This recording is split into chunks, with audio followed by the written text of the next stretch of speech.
February 1920, a half-dead person was dragged from a Berlin canal. It was a young, unidentified woman who appeared about 20 years old. She was admitted to the Elizabeth Hospital for observation. She seemed frightened and bewildered and refused to reveal her identity to the doctors. After 2 years of silence, she claimed she was the Grand Duchess Anastasia. Dowager Empress Marie, the Tsar's mother, heard of the girl and sent relatives to investigate. None could say absolutely that the woman was Anastasia. They reported that at best, the ailing girl had only a few years left to live. Yet others recognized the girl immediately. Grand Duke Andrei, the Tsar's cousin, identified her as Anastasia. Titania Botkin, a childhood playmate, positively recognized her.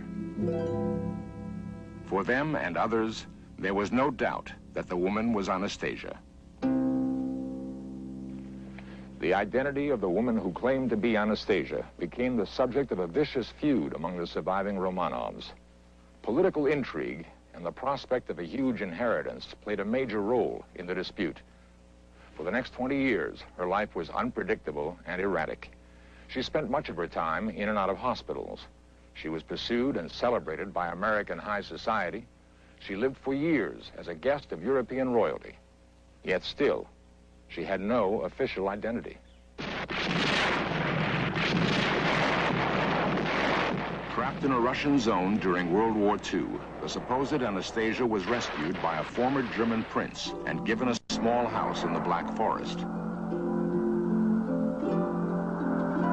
There she lived in determined seclusion under the assumed name of Anna Anderson. Plays and movies based on her life had brought unwanted attention. She resented any intrusion, and in 1968 she abruptly left her hideaway to marry an American and thereby achieve her first legal identity. Today, she and her husband are respected members of a prestigious country club in Charlottesville, Virginia.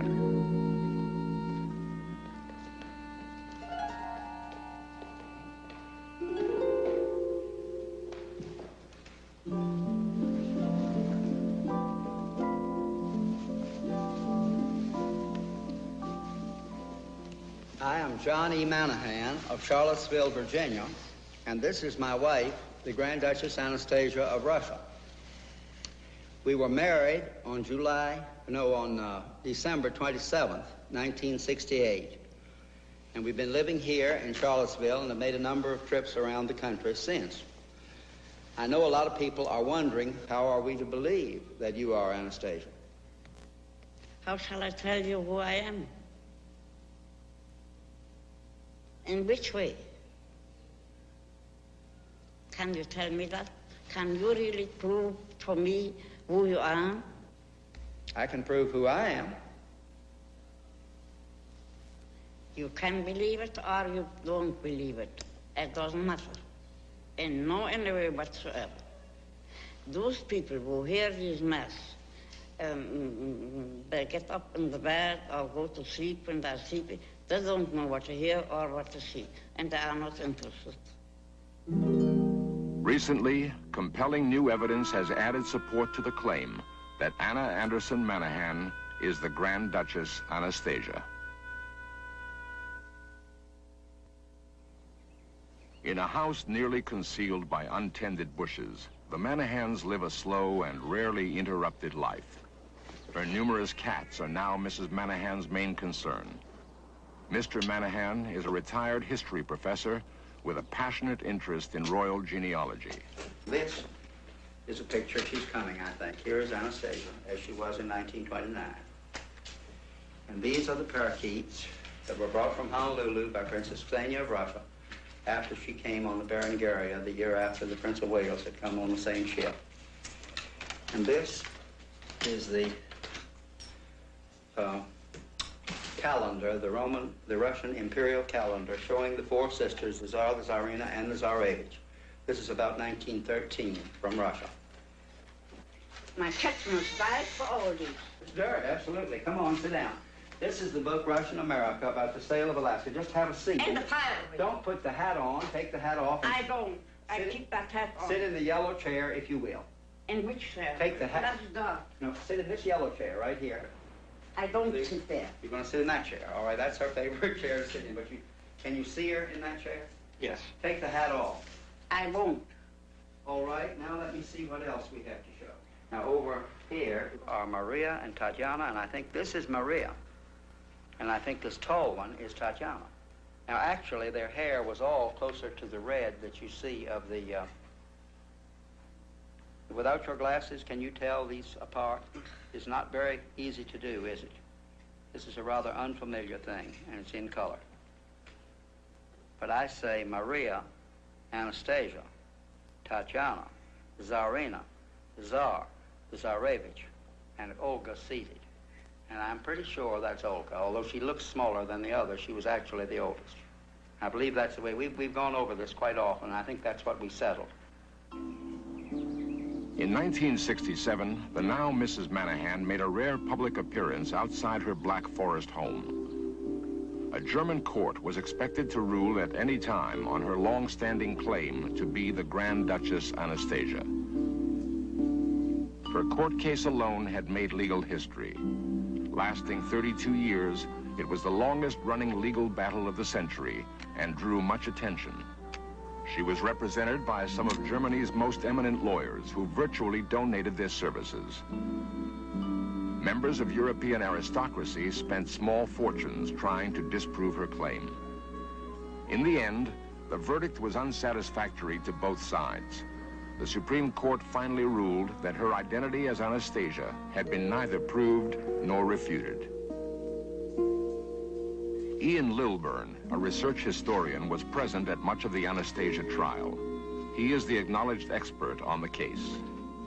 Yes, I have studied the case now for 14 years, and although I began from a completely hostile attitude, I have, in the course of time, come round to believing absolutely in her identity as the Grand Duchess Anastasia.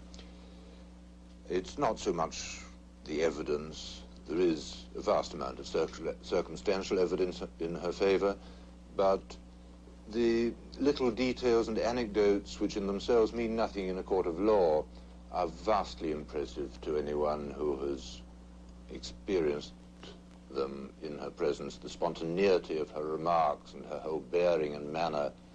And her character is not the character of an impostor at all. She never cooperated properly with her lawyers. She is ready to quarrel most of all with the people who've done more for her than anyone. An impostor would bend over backwards to try to help her friends and her lawyers. She's done quite the opposite. Today, Romanov relatives live scattered throughout the world.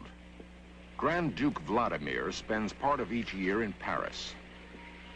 He is the assumptive heir to the Romanov throne. I think that it's highly unlikely that Anna Anderson could be Anastasia. Because, of course, you can imagine that the question interested me very much indeed. And I went into it in great detail.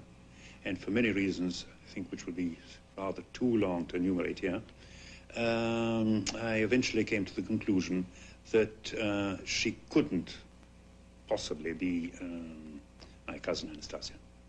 I'm Prince Frederick of Saxe-Altenburg. Prince Frederick of Saxe-Altenburg has been a consistent supporter of Anna Anderson Manahan. My both parents were related with the Romanovs, and my own cousins have been assassinated 1918. I know Anna Anderson for 46 years and have been very often and very thoroughly with her together, and am absolutely convinced that she is a real Anastasia.